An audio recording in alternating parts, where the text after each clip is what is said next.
Salut, c'est MDR, votre rendez-vous avec les comédies françaises. Un podcast de Séance Radio, la web radio du cinéma. À MDR, on aime analyser et discuter des comédies françaises. Et aujourd'hui, et ce pour 4 jours entiers, on est à l'Alpe d'Huez, le centre névralgique de l'humour et de la rigolade, l'endroit où tout se passe, l'endroit où normalement tout le monde est plié de rire en repartant de la montagne. On n'a plus qu'à se rouler jusqu'en bas. À émission spéciale, dispositif spécial, on est live depuis un chalet, on va dire ça comme ça, un chalet. On a vu sur les pistes, mais pas de ski. Nous sommes sérieux. On a décidé de regarder très sérieusement les comédies parce que c'est pas des choses qu'on fait au hasard. Je suis Daniel Andriev et à mes côtés, j'ai mon poteau Max Besnard. Salut Daniel, j'en profite pour dire, en fait, en t'écoutant, je suis en train de me dire, mais en fait, on n'est pas là pour rigoler, paradoxalement. Oui. Hein. Non, c'est sérieux. Bref, sérieux. Désolé. Et dans ce sérieux, on a un nouveau dans l'émission, mais aussi c'est un peu le grand Manitou. Les gens, quand ils passent dans les couloirs, les gens le saluent en lui disant grand maître. C'est le maître Jedi en fait de l'Alpe d'Huez. C'est François Co. Bonsoir. Et t'as vraiment, c'est ton combienième là maintenant? T'en as fait plus que le président France Dubosc. Alors j'en ai fait 2 comme journaliste et 5 comme opérateur. Waouh, tu t'es genre 7 virages sur 21. c'est pas mal. Et aujourd'hui, on va parler de La Ch'tite Famille de Danny Boone, qui était le film diffusé ce soir, mardi soir. C'était le film d'ouverture. C'est un film hors compétition, puisque c'est en fait, on oublie, il y a une compétition à l'Alpe d'Huez. Il y a à la fois les longs métrages, mais il y a aussi un festival de courts métrages. Et puis, ça permet aussi de se faire des petites séances pour la jeunesse. Enfin, c'est assez complet, en fait. Il y a pas mal de surprises. On va les voir au fur et à mesure des jours. Mais d'abord, on va se faire un peu le programme. Donc, après La Ch'tite Famille, on a aussi Comme des garçons, un film sur le football féminin.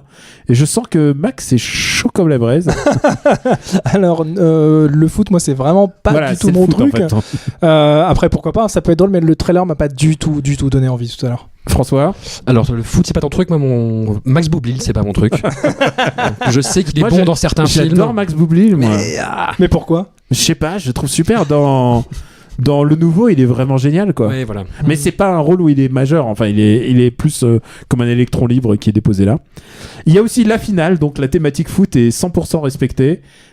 Pour Max, encore une fois, je sais que tu aimes vraiment beaucoup le foot. Ouais, décidément, là, c'est pas pour moi tout ça, mais bon, encore une fois, pourquoi pas professionnel jusqu'au bout, je vais quand même aller voir ça. Et puis, on n'oublie pas, on n'est pas là pour rigoler. Exactement. Je pense pas que ça me fera rire d'ailleurs. Et toi, François? Alors, spoiler, je l'ai déjà vu, je ne vais pas trop en dire, si ce n'est que c'est un film problématique. Tu l'as déjà vu parce que tu es technicien ici, c'est ça? Absolument. Voilà. J'ai pris de l'avance en sachant que je risquais de participer à ce podcast de la déraison. Mais dis pas. J'en dis pas plus, mais si ce n'est que voilà, si ce film a un prix, je serais surpris, mais en même temps, j'ai souvent été surpris des films qui gagnaient des prix ici. Donc l'année dernière, c'était l'Ascension et évidemment un truc de montagne à la montagne. Genre, c'est gros carton quoi. C'est comme un film d'artiste. Oui, mais c'est plus en écho avec La Vache, qui a été le Grand Prix de l'année d'avant, où c'était des espèces d'aventures humaines, des dépassements de soi, tout ça. Alors ensuite, rencontres. Il y a Je vais mieux de Jean-Pierre Améris. Alors c'est l'outsider total parce que j'ai vu le trailer et c'était un film sur la dépression. Il y en a beaucoup. Je sais pas si je vais aimer le plus celui-là ou pas. Toi, tu le sens comment? En plus, c'est assez étrange parce que c'est signé de Jean-Pierre Améris, qui est un cinéaste assez vétéran, en fait, et qu'on met à côté de jeunes pousses, de jeunes premiers qui tournent leur premier long. Mais pourquoi pas, vu le sujet du film, en plus, qui est assez synchrone justement avec ce parcours de vétéran, pourquoi pas? On n'est pas à l'abri d'une bonne surprise Berléand friendly. Waouh. Merci Max. Voilà. Alors, parce que c'est Jean-Pierre Améris avec des nouvelles pousses. Alors, je vais vous dire un truc. Le prochain, c'est mon chouchou. Parce que j'ai vu juste un bout d'un extrait. Et l'extrait m'a fait hurler de rire. Ça s'appelle Le Doudou et c'est l'histoire de Cadmerade qui part à la recherche du doudou de sa fille dans un aéroport. Et honnêtement, ce pitch m'a l'air tellement improbable. Donc Le Doudou, moi je le sens bien. Toi? C'est signé, c'est la première réalisation de Julien Hervé et Philippe Mechelen. Je sais pas si ça se prononce comme ça, je m'en excuse si tel n'est pas le cas. Et c'est des auteurs d'une des moins bonnes époques des Guignols de l'info. Ouais, plutôt c'était le début de la la fin, on va dire. C'était le début de la fin. Les pauvres, ils étaient vraiment. Mais c'était pas le pire. Hein. Ouais. Non, mais cela étant, après moi, voilà, je suis pas forcément toujours très objectif sur Cadmerat. Je suis vraiment fan de ce gars-là, donc voilà, impatient de le voir. Je pensais pas t'entendre dire ces mots, mais tu réchauffes mon cœur. Mais on en reparlera tout à l'heure parce qu'il apparaît dans La Ch'tite Famille. Ouais. Ah, c'est vrai. Pas de spoiler. Non, c'est que vous l'aviez déjà oublié. C'est ouais. Madame Mills, une voisine si parfaite de Sophie Marceau. Alors c'est Sophie ouais, voilà. Non, pourquoi pas. Je suis en train de secouer la tête latéralement, hein, de gauche à droite, de droite à gauche. J'ai vu un tout petit extrait. J'ai pas trop compris. Moi non plus. J'ai pas trop compris, mais donc quand je comprends pas, je lui laisse sa chance. Dans le doute, je me dis que c'est un Quentin Dupieux. Oh, wow. Ah bah si tu comprends pas, c'est que c'est peut-être Quentin Dupieux. Ouais. Regardez dire Sophie Marceau, Belphégor, non rien. Bon, tant pis. Alors il y a Largué. Alors Largué, c'est un peu la fille spirituelle de toute cette c'était comment ça s'appelait, les gazelles, si je me souviens bien, puisque il y a Camille Cotin, Camille Chamou, elles sont toutes autour de Miu Miu alors Miu. oui, exactement. Et il y en a une qui c'est deux sœurs et voilà, je sais pas après. Alors l'affiche a l'air de dire qu'elles sont à la plage, c'est tout ce que je sais. C'est la créatrice du personnage de connasse en fait qui a réalisé le film et le principe de comédie familiale, enfin justement de prendre son univers et de le lisser complètement comme ça, mais après c'est juste un procès d'intention qui peut-être sera complètement démenti. Et après on en a presque pas parlé, mais c'est le film de Dieu. Et zéro objectivité. Dieu, c'est Franck Dubosc. Alors je suis désolé, mais alors je connaissais rien du film et Max m'a dit tout à l'heure le pitch et j'ai dit c'est Tandax, et ensuite j'ai vu l'extrait et l'extrait m'a fait hurler de rire. Ouais, c'est une comédie, on va dire, sans spoiler, c'est sur les thèmes d'handicapés. Et il avait l'air tout timide à l'idée de présenter son propre film sur scène. J'imagine que c'est, en tout cas il a beaucoup insisté dessus pendant son discours d'ouverture. Évidemment c'est intimidant pour lui, écrire après toutes ces années à être devant la caméra, passer aussi derrière, écrire son propre scénar, ça faisait quand même très très longtemps qu'on attendait ça. Donc ça a l'air grosse pression, je pense. Ça a l'air d'être un peu une rom-com avec Alexandra Lamy. Comme il y en a tant. Ouais, mais avec beaucoup d'absurde, je pressens en tout cas. Alors, mais je sais pas si vous avez été sensible au découpage de la scène qu'on a vue, mais que j'ai trouvé assez intéressant avec un bon timing comique. Ouais, et je me suis dit, j'étais agréablement surpris en fait. C'est Franck Dubosc qui a peut-être compris que le meilleur, je dirais, véhicule pour Franck Dubosc, c'est lui-même en fait. Peut-être. Et c'est peut-être ça en fait le futur. On verra bien. J'ai envie de vous dire. Je ne veux pas de commentaires sur les aventures de Spirou et Fantasio. Nous allons le voir dans une salle remplie d'enfants et on va voir leurs réactions. Ouais. Ce mercredi matin. J'ai jamais vraiment considéré Spirou et Fantasio comme un truc purement gamin. C'est un truc qu'on lisait gamin, mais c'était pas l'univers le plus gamin. Donc je suis très curieux. Je sais pas si le mot est très curieux d'ailleurs. Je sais pas si tu as eu la même impression que moi tout à l'heure en voyant les premières images, mais j'ai pas eu la sensation en tout cas que c'était nécessairement un film destiné aux enfants, contrairement au petit Spirou qu'on a vu il y a quelques mois et qui était catastrophique à mes yeux. Non. Qui était catastrophique. Sur les enfants, ça fonctionnait. Après 5 ans, il était catastrophique. 6 ans peut-être. Non, il y avait des petites filles de 8 ans là. Non, arrête, ça n'avait pas 8 ans, c'était plus jeune que ça. Mais on va pas le refaire, mais quoi qu'il en soit, j'ai la sensation que ça s'adresse peut-être à un public un peu plus âgé, donc je vais lui laisser une chance. Moi, je suis curieux de le voir. Il y a Ramsey dedans. Il y a Ramsey en méchant. Ouais. Ça peut être. Et c'est notre point Christian Clavier exploitation. C'est vrai. C'est parce que c'est peut-être pour bien commencer l'année. C'est peut-être l'occasion de le voir dans un film chouette. Je peux juste vous dire qu'ils ont tourné un petit teaser exprès pour le public de l'Alpe d'Huez. Si le film est dans l'esprit de ce teaser, c'est pas gagné. Ça va faire mal. Ça va faire très très très mal. Ouais. Bon, écoute, écoute, beaucoup de gens bâchent les films adaptés de BD. On verra bien. Oui, on verra bien. Je vous rappelle que plus tard il y a Gaston Lagaffe au cours de l'année. Et donc, il faut leur laisser leur chance. Les Dents, Pipi et Oli. Qui est un titre risqué, j'ai envie de dire. Le pire titre de la compète. Enfin, hors compète, mais. Avec Arnaud Ducret et Louise Bourgoin. Et en fait, c'est une histoire de 2 personnes qui ont des enfants. C'est tellement plus drôle quand c'est toi qui le dis. Et voilà. CNC, boum, allez. Et l'hilarité Allez, s'ensuit. C'est Ah mon non, mais échec. Ducret, quoi, franchement, moi je peux pas. Ducret, j'aime pas du tout. Je trouve Ouais. pas du tout drôle. Moi, je trouve qu'il a été bon dans certains rôles. Moi, j'ai trouvé bien dans la comédie Un toit pour tous, là où. Ah, mais arrête. Non, c'était bien. Ah non. Il était bien dedans. Le cuistot là.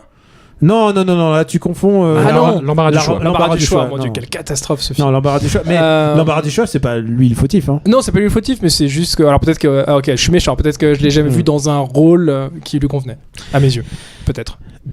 Très attendu. Très attendu. Les Tuches 3. Très attendu. Bah, en même temps, oui, c'est En même temps, on des est cartons populaires. Ça, On est peut pas gagner. venu pour ça. Ouais. On est venu pour les Tuches. Les 3, c'est toujours risqué, hein, de toute façon. Le Parrain 3, le Retour du Jedi. J'ai hâte. Bravo. J'ai tellement hâte. On n'a rien à ajouter là-dessus. Et il y a le retour du héros de l'anti-rare, dont il y a eu des projections déjà à Paris. Ouais. Et il paraît que Jean Dujardin, il s'en donne à cœur joie. Et j'ai envie de voir Jean Dujardin cabotiner en fait. Ouais. Genre ça m'a manqué, ça m'a manqué un petit peu. Donc j'ai envie de revoir Jean Dujardin. C'est le film de clôture. Il est pas en compétition. Donc voilà. On peut aussi citer alors le titre super alléchant de la séance de minuit, qui s'appelle Les zombies font du ski. Ouais. Et rien que ça, c'est le meilleur titre. Ah, sauf que ça a déjà été fait, quoi. Mais Ouais, Ce que je préfère, c'est que le fait que la séance de minuit soit à 23h. Mais c'est vrai. non, mais c'est Dead Snow. Mais bon, bref, on verra bien. Parlons un petit peu de la petite famille de Danny Boone. Alors, c'est un défi difficile pour lui à relever, puisqu'il revient d'un énorme succès de cet univers des ch'tis. Et comment faire pour lui pour essayer de retourner la même chose sans vraiment la retourner. Et c'est un film qui fonctionne par moment. On va expliquer un petit peu ce qui se passe. En fait, Danny Boone, il joue un architecte avec son épouse d'ailleurs, c'est un couple d'architectes super hautains. Et ils ont une espèce de galerie, ils sont en vernissage au Palais de Tokyo. Et là, soudainement, débarque toute sa petite famille, puisqu'en fait, Valentin, l'architecte joué par Danny Boone, est en fait un mec du Schnorr. Et donc, il y a Lynn Renault qui débarque, Valérie Bonneton et Guy Lecluche, je crois. Et ils viennent foutre le souk dans sa famille. Et comme on le voit dans le trailer, je spoil pas au-delà du trailer, voilà, c'est ça ma limite. C'est il va avoir un choc et tout d'un coup il va se remettre à parler ch'ti. Ouais. voilà. Je trouve qu'il y a des moments qui fonctionnent vraiment bien. Et moi, je vais vous dire le moment où j'ai le plus rigolé, parce que je suis un optimiste. Je trouve que Danny Boone, il joue vraiment bien quand il fait vraiment le Danny Boone, en fait. C'était un plan parfait avec Diane Kruger, qui est un film ok. Mais par contre, le moment où il fait du Danny Boone et que tout d'un coup on lui pique le visage et qu'il est tout anesthésié de la gueule et qu'il ressemble à une espèce de chou-fleur, j'ai l'impression qu'il fait vraiment du Danny Boone. En fait, quand il fait des grimaces, il fait du Danny Boone. En fait, j'aime bien quand il sert son personnage. Et je trouve qu'il y a une scène désopilante. Vraiment, elle est à hurler de rire. C'est quand Danny Boone, tout d'un coup, il a un coup sur la tête et donc du coup, il est redevenu ch'ti, donc il est redevenu gamin. Et tout d'un coup, il se remet, il regarde la maison d'architecte dans laquelle il vit et il sait pas du tout là. C'est une maison complètement débile où dès il passe sous un truc de flotte, et il y a pas la flotte qui va au bon endroit. La douche, elle se met à l'agresser et c'est vraiment très drôle. Donc je trouve que il y a des vrais moments et je trouve que la famille Ch'ti, alors ça c'est mon point de vue personnel, c'est que j'ai du mal en fait à suivre tous les dialogues de Ch'ti en fait. Non mais c'est compliqué, je suis pas bilingue Ch'ti et je trouve qu'il y a trop de langage Ch'ti. C'est pas pour rien que Koh-Lanta Finalement, Danny Boone c'est un peu le Xavier Dolan Ch'ti. Un peu, c'est vrai. Mais c'est pas pour rien que Koh-Lanta il sous-titre les Ch'tis en fait. C'est parce que les gens comprennent pas à la longue. Et donc voilà. Toi, ça t'a épuisé. Tu m'as dit ça à la fin de la séance, tu m'as dit ça m'a fatigué. J'étais fatigué de me concentrer pour comprendre ce qu'ils disent. Je sais pas, on va peut-être éviter de trop spoiler, c'est ça? Non, on spoil pas. Voilà, et en plus, le film sort en février. Moi, j'étais assez surpris. Déjà, j'étais surpris parce que je trouvais ça. C'est pas un grand film, mais il y a quand même des bons moments de franche rigolade.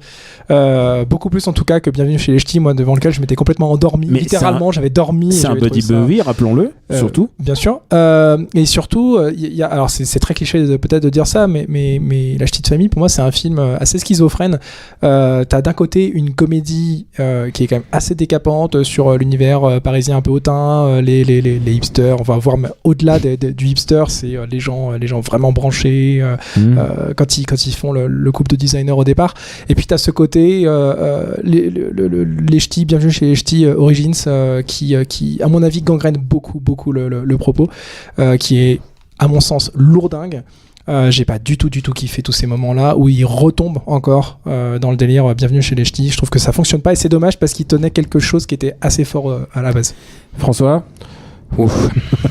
Effectivement, bienvenue chez les ch'tis Origins meets The Square Ch'ti. C'est très concept. C'est concept, hein, très bien vu. Voilà. Non, après j'ai jamais été très fan de Danny Boone, très honnêtement. Mais par rapport à tout ce qui a pu être présenté comme film à l'Alpe d'Huez, que ce soit Bienvenue chez les Ch'tis, Superchondriac ou Red Dingue, à chaque fois il y avait quand même le fait que ce soit quand même bien filmé, bien rythmé, que soit j'étais surpris en fait qu'il y avait vraiment une belle facture. Là c'est pas le cas. Là on retourne dans le côté un peu what the fuck, elle a rien à déclarer, qui était vraiment fait à la va comme je te pousse, avec des scènes qui là sont vraiment découpées un peu n'importe comment, et où mais voilà, ça après c'est du snobisme de parisien qui est dénoncé dans le film, mais rappelons-le, tu n'es pas du tout parisien. Absolument pas, je suis un enfant du pays montagnard. Et c'est un film qui régresse dans la filmographie de Danny Boone, où il cède à une facilité qu'il n'avait pas forcément avant, où il y a des ressorts comiques qui sont beaucoup trop évidents par rapport au ch'ti, où il y a comme dans du théâtre ou dans des mauvaises comédies françaises, c'était un blanc après chaque réplique drôle pour laisser les gens rire, et quand tu ris pas, c'est assez dramatique quand même comme montage. Ça riait dans la salle, mais mais parce que c'était pas l'hystérie, évidemment, parce que c'est ce que les gens voulaient rechercher, ils sont contents de le voir. Et après il manque aussi ce grain de folie que je pense vous aimez bien aussi dans les derniers films de Danny Boone, que ce soit dans Superchondriac ou Red Dingue, où ça partait complètement en sucette à la fin, ou dans Radin.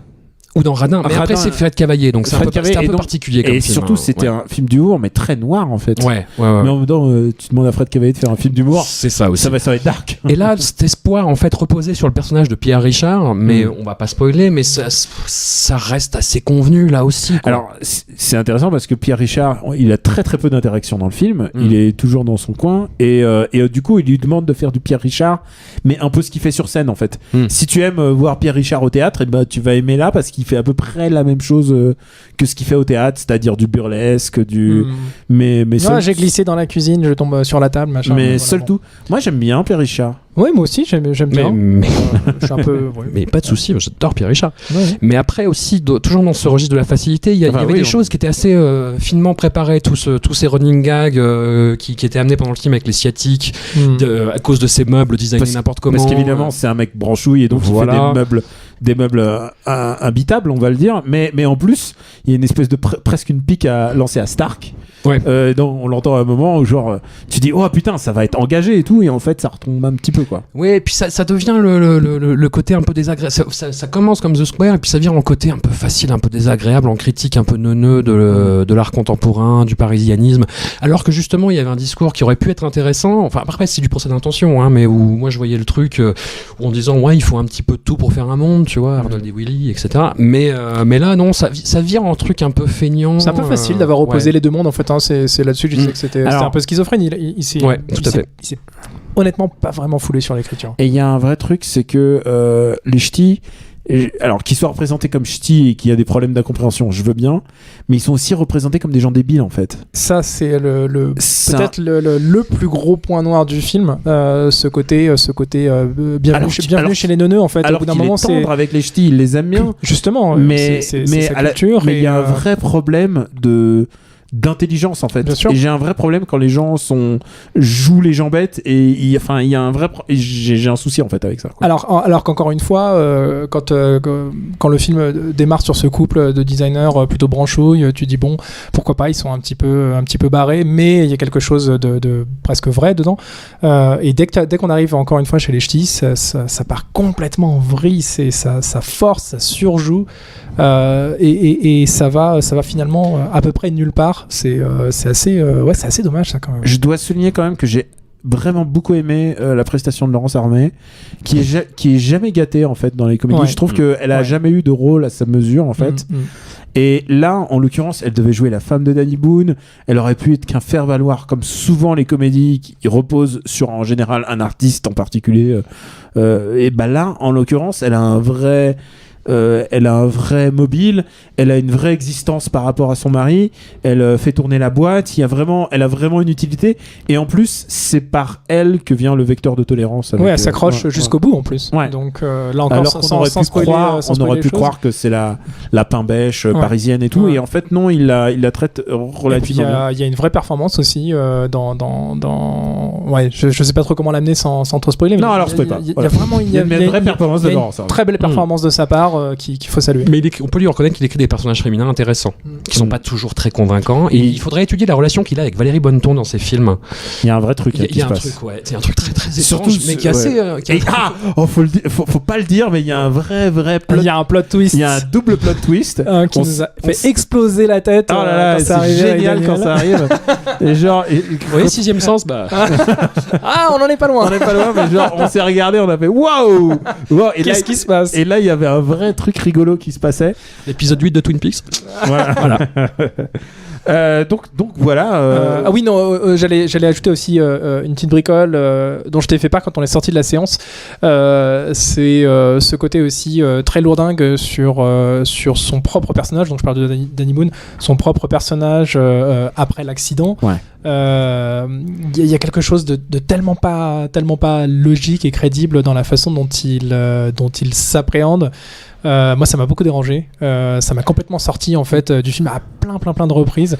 C'est pas logique, c'est qu'il y a quelque chose de surnaturel qui vient dans son monde en fait. Tu peux pas être surnaturellement, tu peux pas te dire que ce mec brillantissime que tu vois au départ, qu'on le trouve puant, qu'on le trouve génial, peu importe, que ce mec brillantissime au départ se retrouve aussi neuneux quand il retourne à ses origines. C'est pas logique en fait. Il y a quelque chose de vraiment complètement à côté de la plaque, et ça pour le coup moi ça m'a sorti du film. Bon je vous remercie les gars, et je vous donne rendez-vous demain pour d'autres comédies très footballistiques. J'espère que je suis chaud bouillant. J'espère que tu as révisé la règle des hors-jeux, Max. François ? Non, la finale c'est du basket. Il parle de foot, mais c'est de. Ah d'accord. Donc ça va. Petite variété quand même. Tout va bien avec le ballon ovale, c'est ça hein. Voilà. J'espère qu'il y aura du sport dans Spirou et Fantasio pour avoir la totale. Merci à Max pour son aide à la technique. C'était un plaisir, Daniel. Tu voulais que je te remercie, je le fais.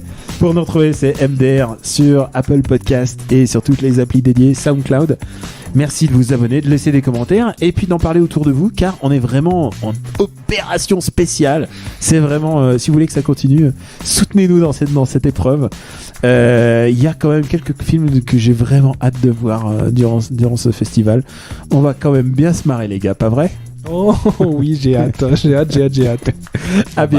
À bientôt, vous embrasse très fort. Ciao. J'ai fait du mal. J'ai compromis des missions. Vous êtes la crème de l'aristocratie française. Vous avez compris ce que je vous ai dit ? Oui, cancer du poumon, inopérable.